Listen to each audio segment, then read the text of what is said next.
Okay, we're gonna get started. I think it's 8 o'clock. Welcome, everybody. It looks like we hopefully have enough here. Jacquelynn, did you have a chance to look to make sure that everyone's eligible to be considered for quorum? Yes, I'm taking a look at those who are coming in now. It looks like everybody here is registered and available to vote. And I know there's probably some people that have two in their call. I would assume Oh, that's a good question, actually. Scott, Yeah. Scott and Elizabeth, and Ian and Elizabeth, I assume, and Fran and Ron are probably both there, so we can confirm that. Yeah. So if anyone signed in, thanks for pointing that out, Jacquelynn. If anyone is signed in that is also got someone else with them, could maybe you put that in the chat comments just so we know? And then if voting also, I guess we'll have to deal with those extra votes in the chat. So maybe again, just if you have someone with you, if you're not just by yourself signed in, put the other person's name in the chat who's with you, and then we'll count that as having attended the meeting. Okay, let's get started. Can everyone see my screen? Yep. Okay, I'm doing this right. I'm not a regular Zoom user, so I might be fumbling around here a little bit, but we'll give it my best shot. Okay, starting off, well, I'd like to welcome everyone to our 2022 annual general meeting. And so that is on behalf of the entire board, who you see here from a photo taken before COVID-19 was a thing. Myself, Craig Durling, I'm the president. Ian Loughead, our vice president. Nicole Mauger is our treasurer. Scott Keeping, our corporate secretary, and then Gillian Hatcher and Jacquelynn Spinney, directors, and Jacquelynn also has been helping us in the capacity of being our registrar and looking after our membership. Okay, so just wanted to let people know we are recording this meeting. We tried to do that last year, but it didn't work, so hopefully it works this year. Anyway, that helps us with record keeping, I guess, so we don't have to take minutes. And because it's a virtual meeting, we're going to be doing our voting using Zoom. So there's a handful of votes as part of the normal AGM agenda, and we will conduct those votes in Zoom polls. So again, if there's anyone who is attending but not actually signed in, you're with someone else, we certainly can capture your vote. Just note your vote in the chat in addition. So we've got Fran here in the chat, I see. So we can do something like that. And what I was mentioning at the beginning of the call is you need to be a member in order to vote. You need to be a member according to our bylaws as of the date the AGM invite was sent out, and that was January the 23rd of this year. So as long as you're a member then, you're eligible to vote. Jacquelynn's just checking off to make sure everyone counts. And so as of that date, we had 100 people who had renewed or signed up as new members in 2022. And so that means our quorum for tonight is 10. And Jacquelynn, are we good on 10? We should be, because that's basically the board plus 4 people. Yes, we're good. We're good on 10. Excellent. All right. Thank you. And so there are motions that we would need to ask to be put forward before a vote can happen. And those are just standard motions that would be part of the agenda.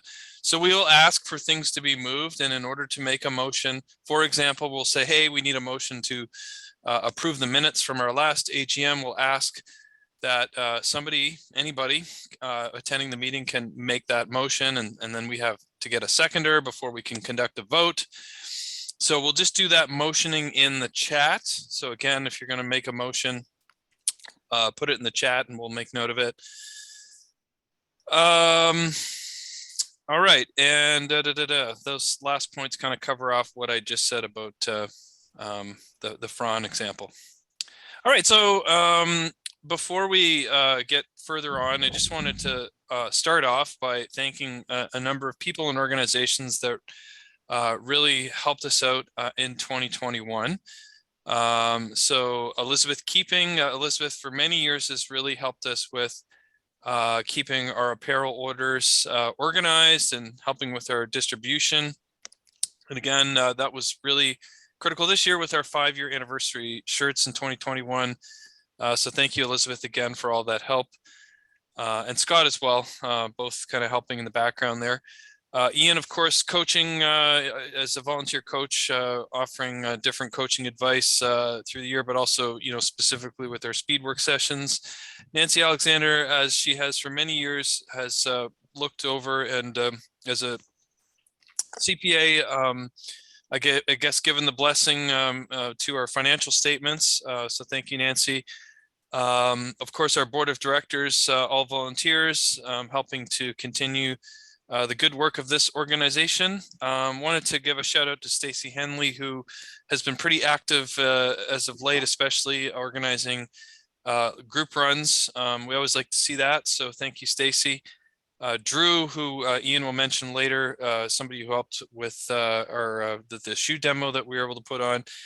And just a shout out, and we'll talk about this a little bit later, but a lot of people have made donations as we're doing a trial this year. So certainly want to thank everybody who's done that. On the organization side, Sport Wheels, we'll talk about that a little bit later. Aerobics First, always supporting us in a number of different ways. Their continued support, they certainly have helped us with a number of things over the years and continued that in 2021. As well as Starbucks Chain Lake and Blue Nose and Miles, who came to our Reboot Run.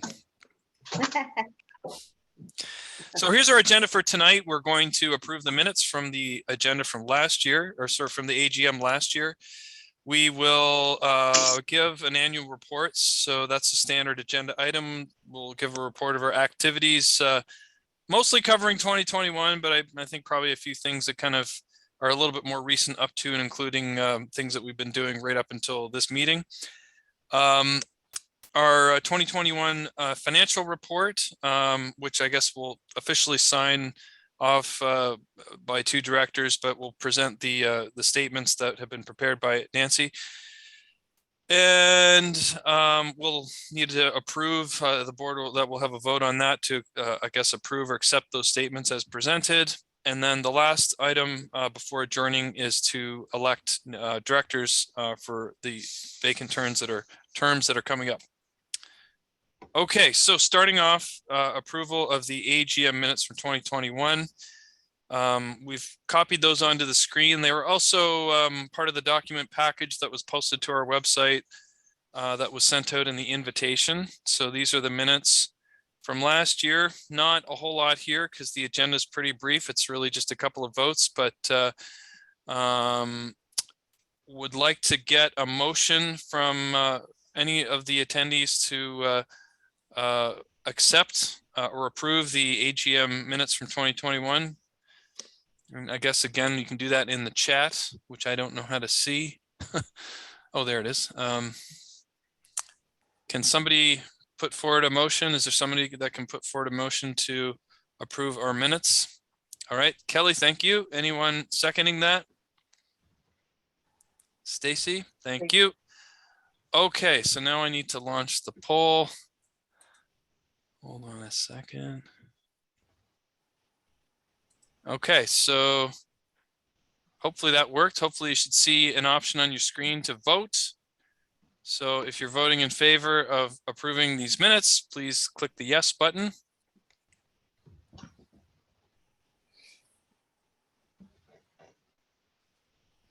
They're looking like we've got. I don't see can you hear me, Craig? Yep. I don't see the poll. Where do you have it? Well, it's in the Zoom call. I launched the poll and it should, I think, come up on the screen somewhere. I'm not sure what kind of device you're looking at. Does anyone else? It should have popped up right on top, but perhaps Norma, it might be under one of your screens if you have a few things open. Are you on like a mobile phone or computer? Yeah. Or? You're on a mobile phone? Yeah. Should I go to a computer? I don't know. I mean, did anyone else on a mobile phone that was able to see it? Yeah, I'm on my phone, Craig, and it just popped up for me to select yes or no for the motion. Okay. Minutes. Well, I guess we can say if you didn't vote, we'll consider this a vote because we are recording. So it's we'll just make sure we note that in the minutes. So it looks like that would be 21 out of 22 voting, and I'm not sure who the person who didn't vote. Maybe that's me. Me. Oh no. It'd Okay. be me, wouldn't it? No, okay, now it says 21 of 22. So I think that would be you. Okay, so we'll end the poll. Mass confusion here. All right. So I just clicked the share results button. So those are the results of the poll, 21 out of 22. We'll say 22 out of 22 counting Norma. And okay, thank you. So that motion passes. Minutes are approved. Okay, now what? Okay, now we're into annual report of the director. So I'm going to turn it over to Jacquelynn Spinney to get us started with this. Okay, so we're just going to take a look at the overview of the club structure. We are a nonprofit society that's incorporated under Nova Scotia Societies Act. Anyone can become a member of our organization by completing our member registration form and signing that waiver. So membership must be renewed annually. So if you are inviting other people into that group, they do have to be a member before we're going to accept them into that Facebook group and become part of the club. Members who joined or renewed membership on or before January 23rd, which was the date that we posted the invite to the AGM, they may vote at this meeting, and I've checked the list, and I think everybody here had registered before that date. Our fiscal year is January 1st to December 31st, and the AGM needs to be held within 3 months of each fiscal year, so we are well within that. And the quorum for today is 10%. And at that time, it's about 10 people based on the numbers that were signed up by January 23rd. The next slide is the board of directors are elected by members at the AGM, which is you. The officers are selected from the board by the board, so that's an internal process. The board of directors is responsible to manage the society, which includes making decisions on revenue and expenses. So everybody who is elected will serve a 3-year term, and a third of each directors resign each year at the end of the AGM. So up this year are Craig and Nicole. So they are the third that are resigning at the end of this AGM.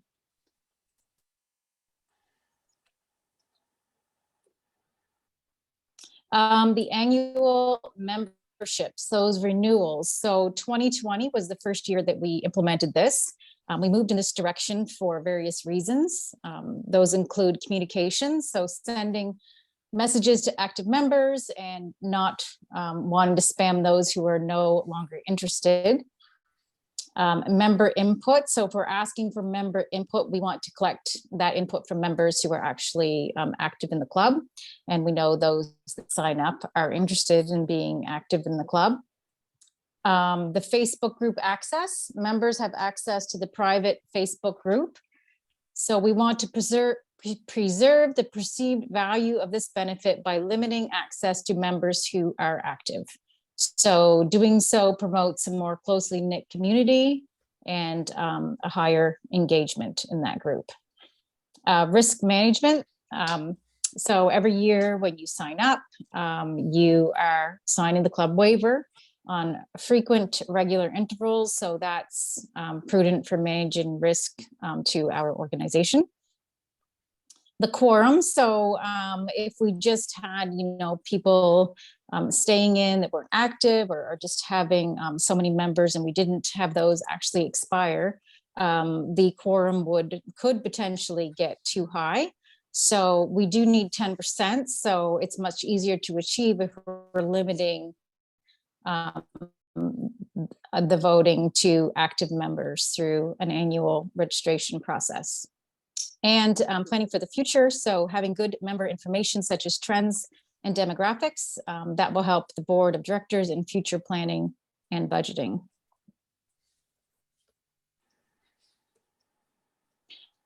So next is a report, and you'll see this is kind of similar to what we did last year. On the bottom right, we have a circle chart that has the age of runners, and you'll notice that it's pretty consistent from last year, where almost half of our runners are between the age of 40 and 50 years old, but it is definitely flanked by those. There's a large group in the 50 to 60 age range and the 30 to 40. And so then beyond that, we do have, some 60 to 70, under 20, and so on. But from that, you can see just where our age demographics are. This year, up a little bit, I think, compared to last year. We have on the top right, the membership by gender, and we are well over double the females in our club, and that, that's indicated the amount of members that we have that are female as opposed to male. And on the left, you will see at the bottom left, you have membership development. Now that's just a chart that basically shows the months that members are coming in. And so that's kind of accumulative. So it's increasing. So the total is the amount of memberships that we have by the end of the year for that particular period. And the top little chart on the left says that there were 193 members in 2020. We had 73 of those who did not renew in 2021. So that meant that we did have 120 renew. And that's basically what our base membership is. It's roughly every year since we've been tracking this, approximately 100 to 120 like core members. So it does make sense. Our retention rate becomes about 62%. And then in 2021, we had 185 members. So we will have to take a look at the numbers next year and see if that's the same going forward. Sometimes most of our memberships come in when we are renewing, and that's pretty much standard, like when we send it out in December and January and so on before the AGM. But we do get a trickle of new members coming in throughout the year. But we are, currently losing every year between 30 to 40% of members.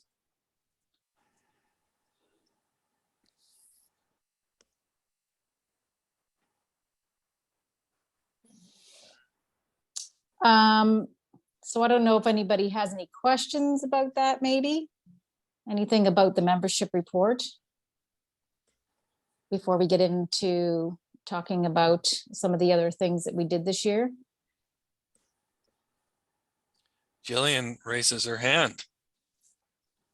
My screen just told me. Yeah, and she knows how to do it. I'm just wondering, Jacquelynn, did you see an uptake in membership applications after the Valley Harvest?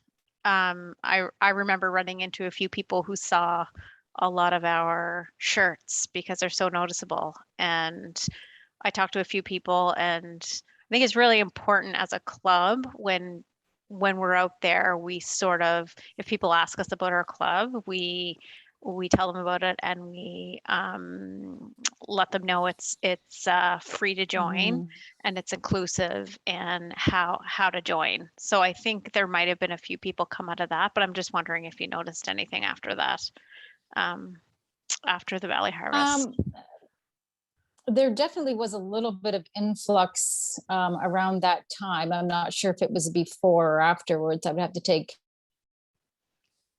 a look at the exact date. For example, if we are advertising the Christmas marathon, then we will get some new members kind of around that time, or certain events, or the reboot event. So maybe it's people that have heard, and sometimes it comes in a little bit before and sometimes it's a little bit after. But yeah, that's a good point. Yeah.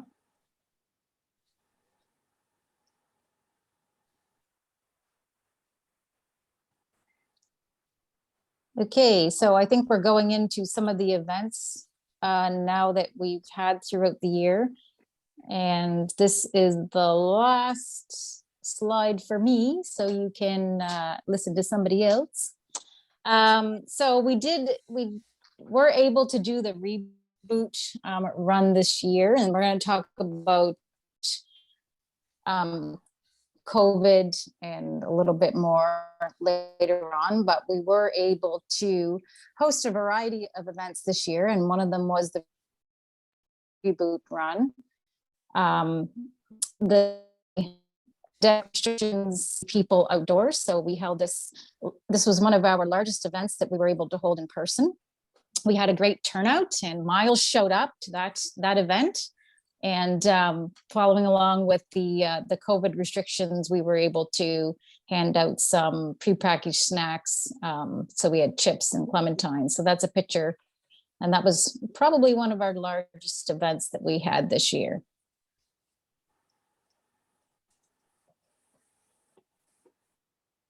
Now over to Gillian. Now you get to listen to me. Two quick slides. So this is actually our second COVID AGM, surprisingly, how time flies. So it's been 2 years that we've been under public health guidelines, which began in March of 2020.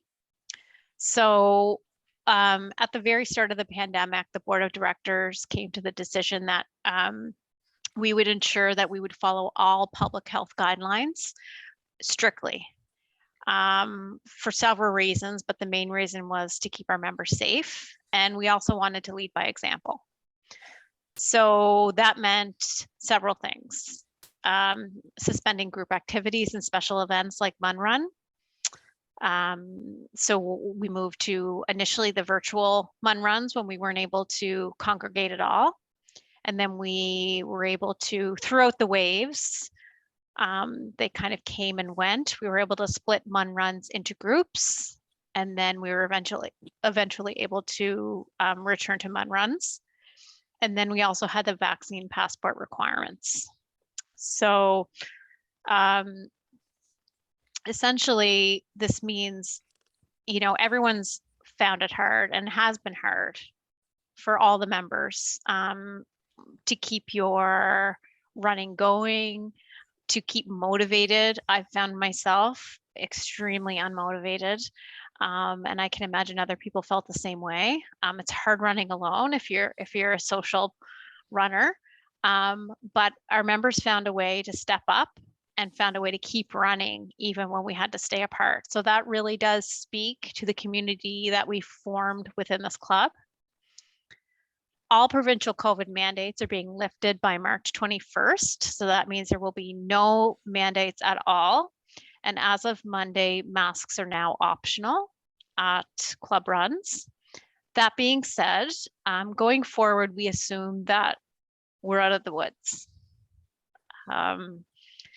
That's a great assumption, and hopefully that's what happens. But if it doesn't happen, we will continue as we have since March of 2020, following public health guidelines. So we try really hard to communicate to our members what guidelines we're following and how we're changing the recommendations and how our runs will be changing.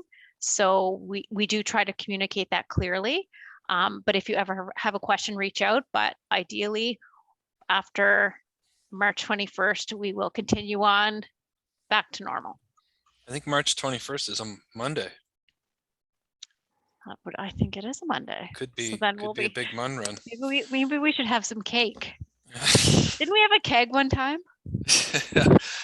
Yeah, I don't think we, that was like a donated, someone just showed up with it. It was Yeah, I think I remember that. from a wedding or something. I don't I Yeah, thought she know. said, I thought she said cake. Let's have cake. I Well, said both sound cake, good. but then I said a keg. Somebody showed up with a keg one time. We had a, so I'd say both. So next That was the slide. Warfords. Yes, I was going to say, I wasn't going to call them out, but yeah, that was the Warfords. I just wanted to make a quick note about the Facebook members group. We do have posted guidelines for posting. They're meant to, sorry, just let me click this here. Just let me grab my notes. As a board, we strictly adhere to these guidelines for the members page to ensure the members page is used as intended. So obviously we are not there to allow people to sell items, to fundraise, etc. We want it to be strictly running based, posting about your running and things associated with our group. Sometimes posts do slip through the cracks and the board might not notice them initially. We might miss them completely, ones that don't follow the guidelines, or people do contact the board and let us know that there is a post that doesn't follow the guidelines for a variety of reasons. So what we want you to know is that when we do remove a post, we privately contact the member that put up the post and we ask them to remove it because it doesn't adhere to the guidelines. We show no favoritism at all. In fact, I have been asked to remove a post, and even as a board member, I was denied approval of a post. So there is absolutely no favoritism. And that's why we strictly adhere, because we don't want to show favoritism. And we ask that everybody, if you ever are contacted, please don't take it personally. It's not personal. It doesn't mean that we're offended. It doesn't mean anything like that. There could be one person offended, or it could be a very slight misuse of the page, but we'll take it down if it doesn't strictly adhere to the guidelines. So there's nothing personal meant by it. And please just understand that we have to treat everybody fairly. Thank you. Yeah, next, someone different. Okay, Ian is next. All right. Am I unmuted now? You are. I am. Well, just looking at my notes here. So we had a few events, obviously, and we hope to have the Miracle Mile kicking off the Christmas Marathon again this year. Last year, we had to do it virtually. We had hoped up until the last possible second that we were going to be able to hold it as a time trial event like we had done back in 2020.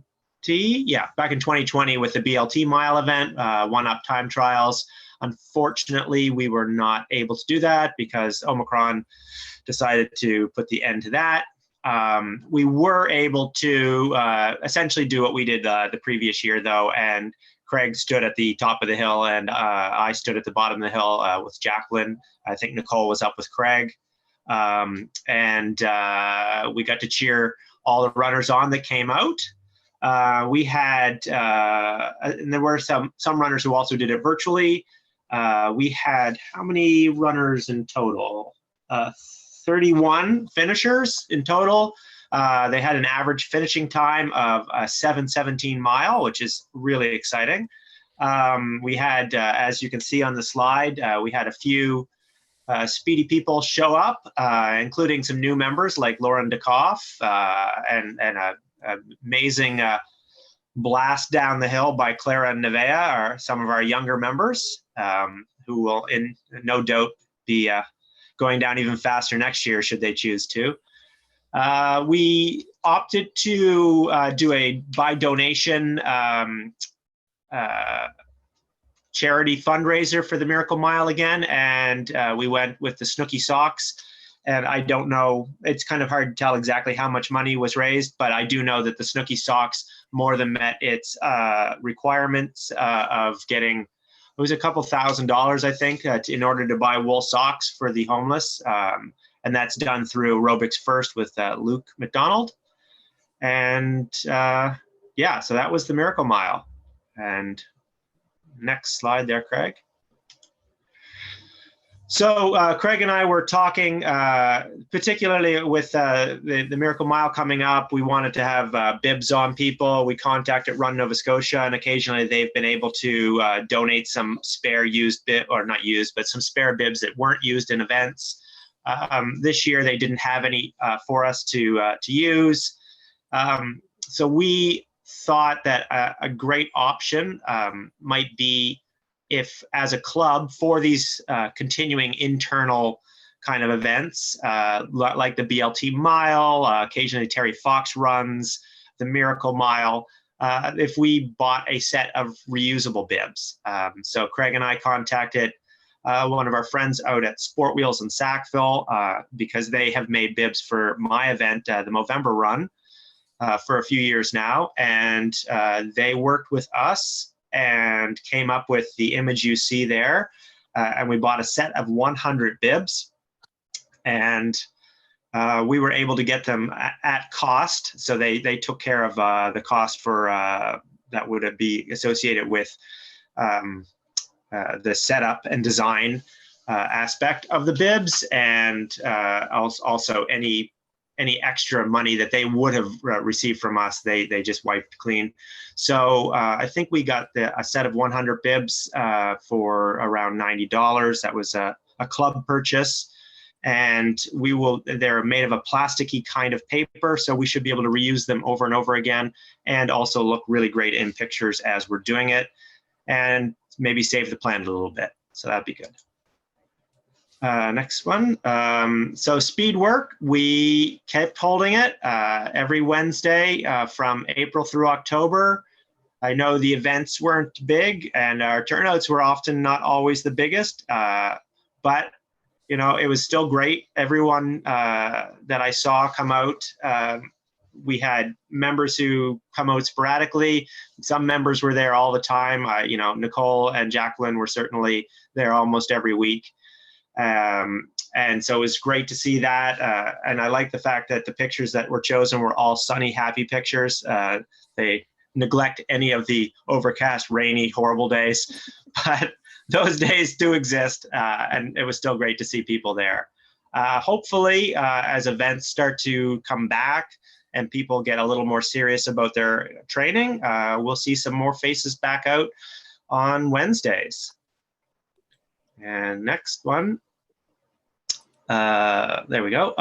And again, for the second year in a row, we invited Drew Ogden out to come and show us the latest in On running shoes. As you can see from the picture, we had a pretty good turnout for people to try the shoes out, to run in them, to talk to Drew and give their critiques of the shoes. And certainly they are not a shoe for everyone, but it is nice to be able to just be able to sit down and try a shoe out without any push to feel like you need to buy something. You can't buy them at these events. We'll probably invite Drew back again this year, and we'll certainly open it up to other shoe companies, usually through Aerobics First, who were also at this event as well, helping along the way. And I think that's the end for me as I whip through those slides. Yeah, so Scott is going to cover a couple now. I'm here. Oh, I'm muted.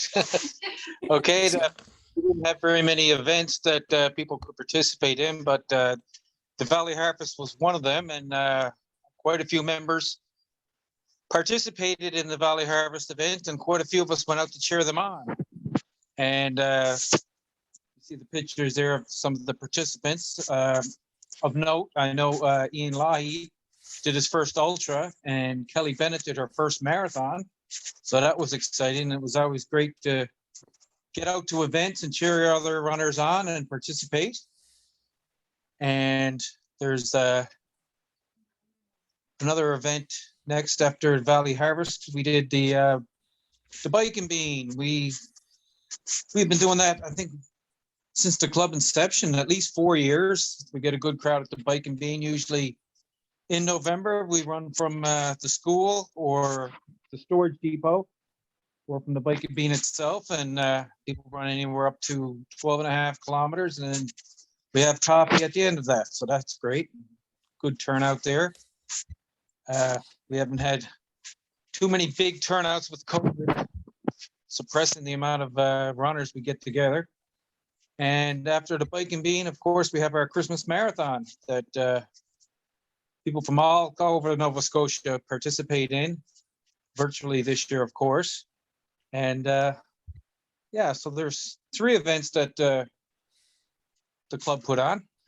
Scott, I just saw Jill put a comment in the chat that it was emotional, very emotional watching our members run at the Valley Harvest. I was there too. I was taking some pictures, and it just felt like such a different thing to be at a race and the energy that's there, you know, like we haven't been around that in such a long time. It was just kind of cool to be back and around that kind of an atmosphere. So I agree with the comment. Yeah. Cheering section as well. Yep. Okay. Now on to Nicole. Thank you, Scott. Hey everybody. So as was mentioned previously, some of the events that we were able to host this year, one of them being our big 5-year anniversary. So happy 5th birthday. We're heading into our 6th year, so it's great. As you can see by the picture, there was quite a few people that COVID allowed us to participate in this. The picture doesn't do the number of people that actually were there that night justice. Again, another night where we were able to hand out pre-packaged treats. So we had some of those little vachon cakes that everybody truly enjoyed after they finished their run. So that was a great night for us there as well, to represent the club, and everybody sporting their new shirts that we had made. So they were done by, can't remember the name of the company, but I know it's over on Strawberry Hill somewhere. And next we have our virtual Boston marathon that the few of our club members participated in. So just wanted to give a shout out to the club members that also volunteered for the runners that day with hosting a water station.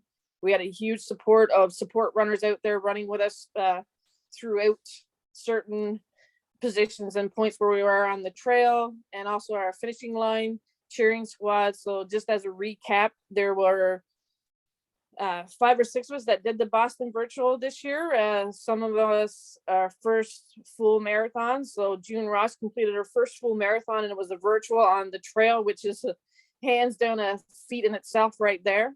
I've already said that I'll never do another virtual on the trail alone because it was just deathly.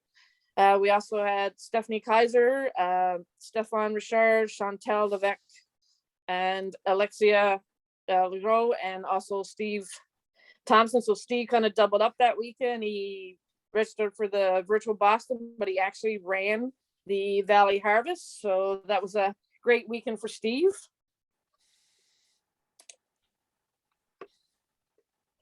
And as Scott already mentioned, we had our Christmas marathon. So again, this year, unfortunately, we couldn't do our normal meetup like we would normally meet at the Starbucks in Chain Lake and everyone head out and do their 40-minute run, 20 out, 20 back. But we hosted it virtually, had great success. A lot of new members taking part in this event this year. And as Scott mentioned, we get people posting from all across Nova Scotia and other places as well, because people were traveling.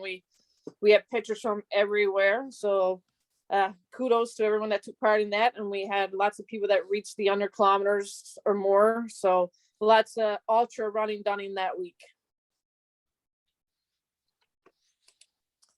All right, so now back to me.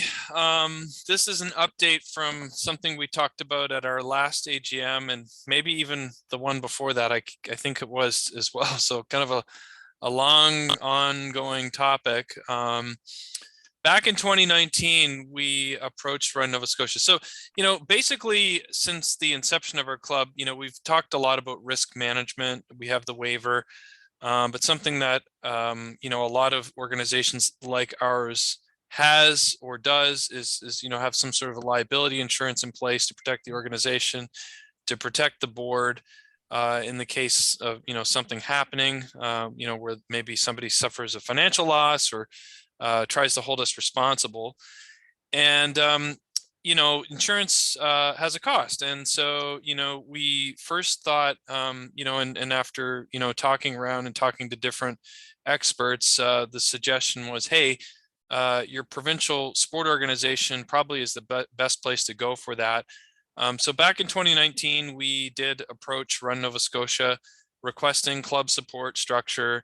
Run Nova Scotia has a membership structure for individuals, but not for clubs. And what we wanted really was to have support in that way, which would include access to their general liability insurance policy.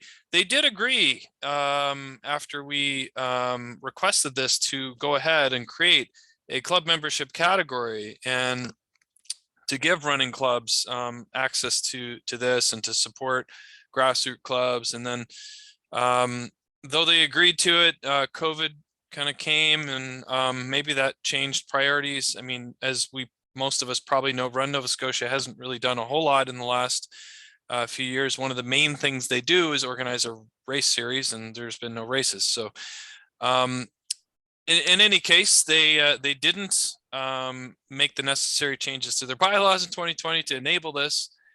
And then after continuing to follow up with them, they eventually told us they've changed their mind and they no longer wanted to move ahead with this initiative, much to our disappointment. So plan B for us was to go to Athletics Nova Scotia. Now, Athletics Nova Scotia is actually the true provincial sport organization for road running. They're a member of Athletics Canada. Athletics Canada is responsible for road running in Canada. Run Nova Scotia is actually affiliated. They're a division of Athletics Nova Scotia. They do operate independently. And after kind of looking into it a little bit more closely, realizing that Nova Scotia is kind of unique, and New Brunswick as well, where we seem to have these additional organizations that are kind of separated from the athletics body as a provincial sport organization for road running, whereas in pretty much most other provinces, it's all under one umbrella. And we also found, looking across Canada, that most other provinces have exactly what we're looking for. They have within their athletics body club structures where clubs can join as members and gain access to insurance programs and other kinds of supports. And in fact, for road running, one that really looked appealing to us is something that Athletics Saskatchewan does. They have a specific membership category for road running that's only $2 per member. So we looked at that and we went to Athletics Nova Scotia and said, hey, can you do something similar? We've really, we've tried with Run Nova Scotia. We've kind of, I think, got to the end of the line there, and they weren't able to help us. And so they did come back and say, hey, yeah, we can do something like this, but it's going to cost more than what Saskatchewan is charging. And in order for it to work, you're basically going to have to enroll every single one of your members. So Jacquelynn gave that membership review before. You see, like, we've got a lot of people that join the club but probably aren't active in the club. Like we do believe that there's probably between 100 and 120 people that are pretty active. They'll come to our runs, they'll participate in different ways through the year, but then you get a lot of people who sign up that are not a part of the club at all. And so we just really didn't think that this approach really was the right fit, because it would mean we'd have to enroll every single person. So we looked at other alternatives, essentially we found a similar policy, but something that was offering more blanket coverage through an organization called Recreation Nova Scotia, which is an umbrella organization for various types of recreation associations and clubs and nonprofit organizations, and also recreation professionals working in municipal structures and so on. So we were able to find a blanket policy that basically covers all of our activities without us having to register individual people and deal with anything like that. And so it does have a cost. And so what we wanted to do here this year, which I'm sure everyone on the call knows, that when we set up our membership renewal for 2022, we wanted to do a trial to see, is this something that we can sustain in the long run? It's not a significant cost, but we also don't really have any significant revenue streams as well. So if we were to continue with this into the future, and all the costs stay the same, to have the general liability insurance policy is $380 right now, plus the $105 membership fee for Recreation Nova Scotia. And there was also an option to have directors and officers insurance through that, but we decided that it was also something that was available to us directly through Athletics Nova Scotia as a club. And so what we decided is that we would join Athletics Nova Scotia to gain access to that, and also gain access to other benefits through that organization, but have the general liability insurance policy through Recreation Nova Scotia. So all total, again, assuming costs do not change, this will be somewhere in the neighborhood of $635 per year for us to somehow fund. And that's where the donation model came in. So very important to us that we wanted to keep the club as free and accessible. We think that's one of the best ways to make our club inclusive. But of course, we thought, there's a high enough level of engagement within the club that we were pretty confident that some people wouldn't mind making a contribution to this initiative. And boy, were we not, we were certainly right there. There's been certainly just a wonderful and tremendous outpouring of support to this. So far, we've raised just with the 2022 membership drive over $1,000. So that's more than going to cover the cost of this new operational expense of having insurance for 2022. So really would like to thank everybody who's made a donation. It's far exceeded what we thought the response would be, quite frankly, and we're very humbled. So thank you.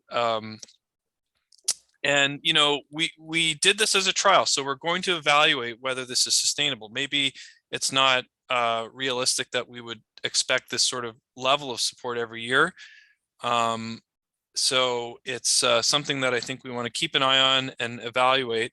I think the desire for us is to have some sort of liability insurance in place to protect us as an organization, but of course we need to be able to find a way to make that work financially. So the funds raised more than covered our projected operating expenses for 2022. This will give us some protection against potential future shortfalls if we continue with this model, but we are now going to need to really look at creating a plan for how to allocate surplus funds in a way that benefits the club as a whole. This isn't really something we've had to look at very closely in the past, because most years we barely break even, and we've accumulated a bit of a small surplus through maybe a couple of small windfalls, like we used to get donations for Maritime Race Weekend and stuff like that.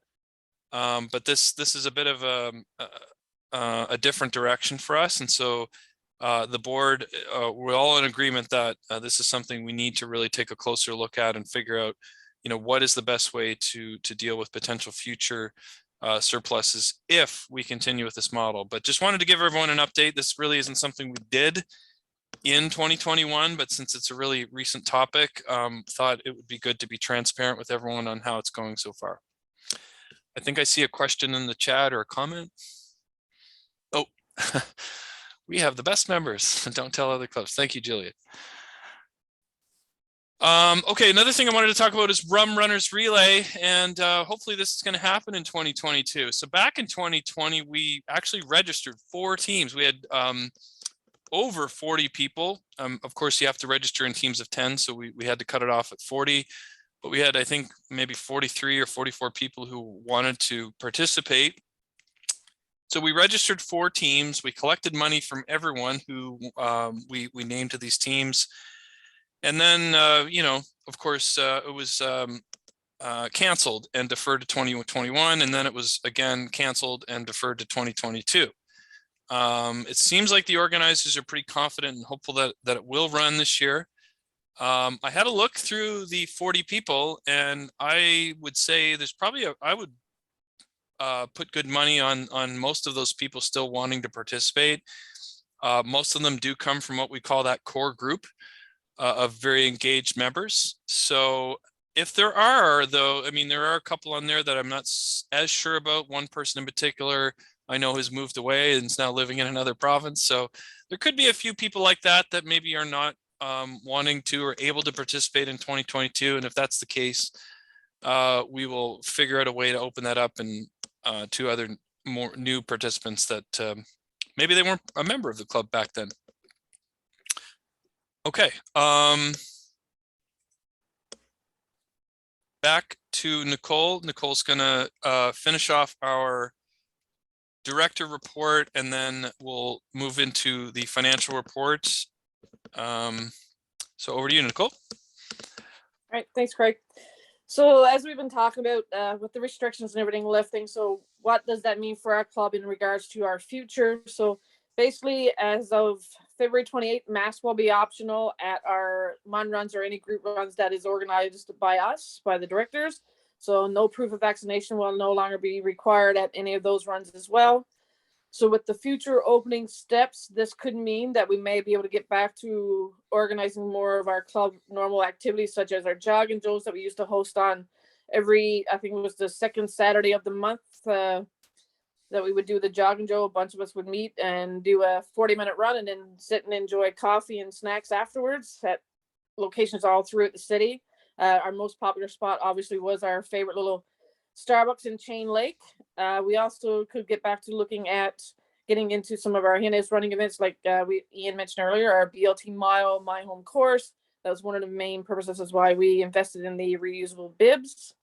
And putting Gillian on the spot, getting into and hoping to get to our beginner trail running meetups. We talked about that prior to COVID hitting, that we were going to be doing some trail run training, and Gillian was going to host and lead that for us. So I hope that still stands, considering I'm just throwing her under the bus right now, but that's what it is. And as a member, can I just interrupt you, Nicole? Yeah. If anyone is a 7.5 sneaker, and wants to try out trail running, I have some sneaks that I can give away. So you don't have to invest in it before you realize that you love it. So just let me know.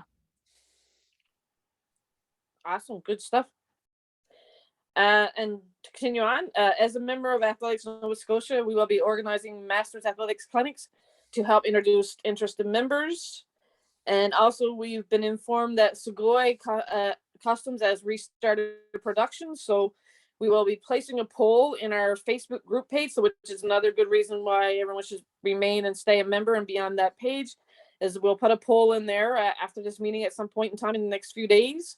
We're going to be looking at trying to do a order for our teal tanks, tees, and long sleeves that most of us are wearing right now.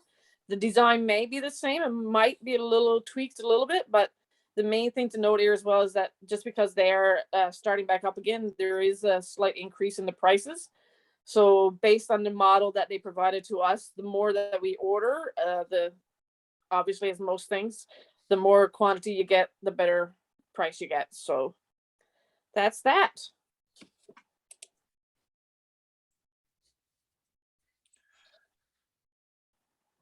And now we're on to the financial report. I guess that's me too.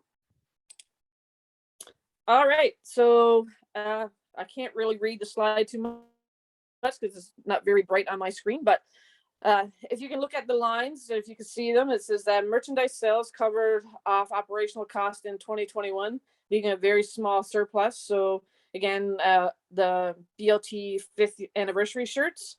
So if you look at line C, it says race fees collected for the BLT mile. And then D is the donations from the Ian Rankin. So that was the porta potty that we provided for the virtual Boston runners that ran in 2020. And then we also, if you look at F, for profit lost and earned on the BLT clothing sales. So we still have some bandanas, buffs, and I don't know, I'm not quite sure if we have any singlets left right now. If we do, it's very slim pickings. And if you look at line E, it says donations from individuals notable to Christian and Gillian Richardson. They supported our Christmas mile back in 2020 that allowed us to purchase some gift cards from Starbucks, Aerobics First. So a lot of our runners definitely seen the benefit of that donation. And if you, next is our balance sheet. So if you look at line A, it says the inventory of unsold BLT bandanas and singlets. So there's $270 there, and are valuing at 381 for 2020. There's 381, and then for 2021 there's 270. So we still, anyone wants a bandana or buff as they're most commonly known, please reach out. I believe they're $14 is what we charge for them. And on line B is the consistence of all one small payable and $200 of 2020 donation income. So that was one of our members made a contribution of $200. And so right now, sitting in our bank account, we have $3,850. Again, a lot of that sustains from extra revenue from shirt sales and those things, but also from donations that we've gotten from our members as well. Okay, so thank you, Nicole. And I think we need to, we have to approve the financial statements. So I'm going to go to the chat. If we can get a motion from someone to approve the 2021 financials. I see Scott White has motioned that. Thank you, Scott. And Megan Kenny has seconded that. So I am going to launch the poll. Just need to figure out how to do it. Approval of 20. Okay, I think I've got it here. Launching. So hopefully this works. The poll, yeah, I see some responses coming in here. So if you approve, please click the yes button. See, we're up to 19 out of 21 responses.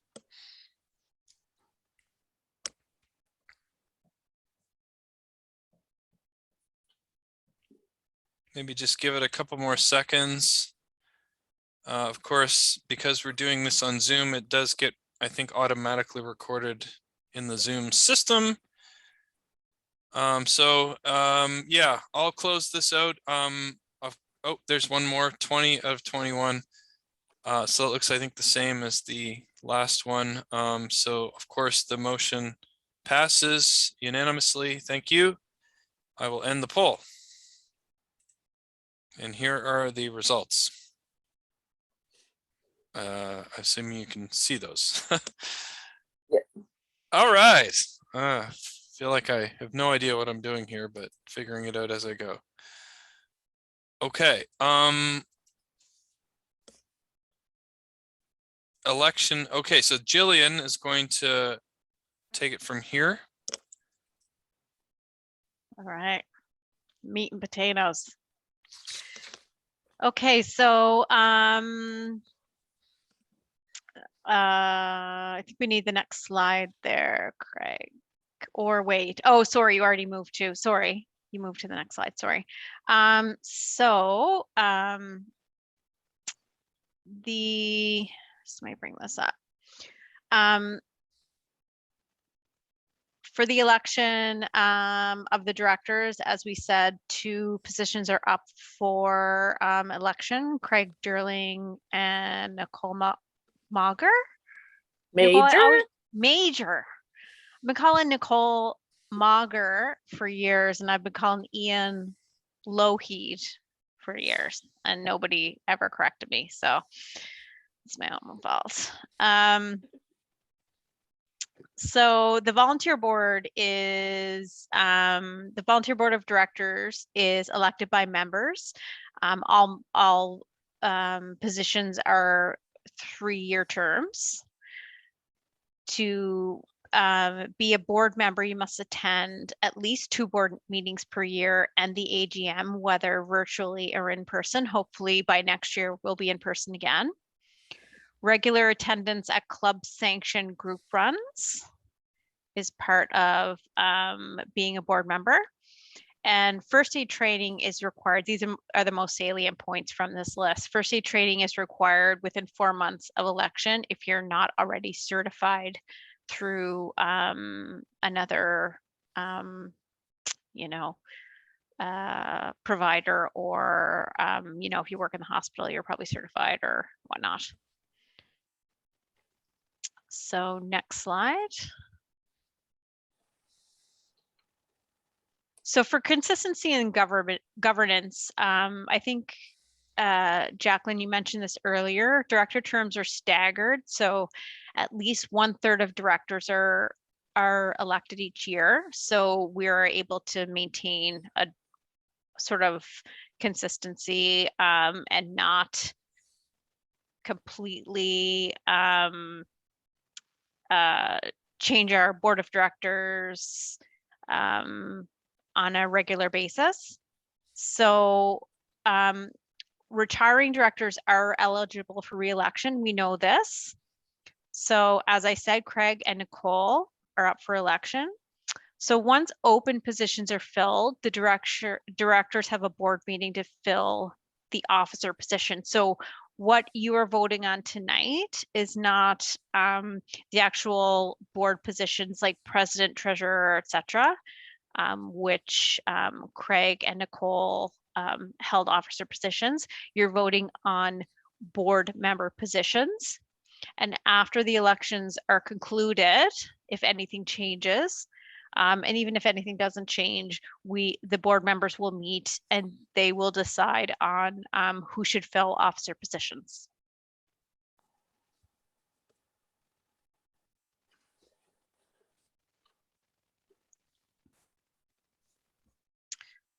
So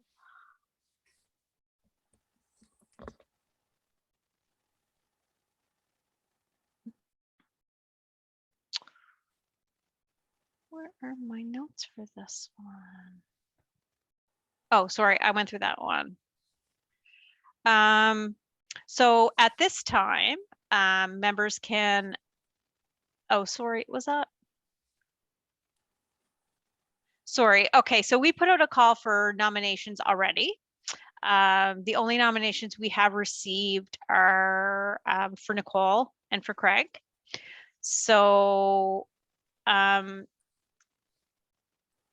this time, we will open up the floor and we'll accept any nominations from members for people to fill those 2 open positions. So I'll ask anyone if they want to unmute or mention in the chat if they want to nominate anyone to fill one of the 2 vacancies. And again, you're just voting to fill a vacancy in directors. It's not the officer positions. Going once, going twice.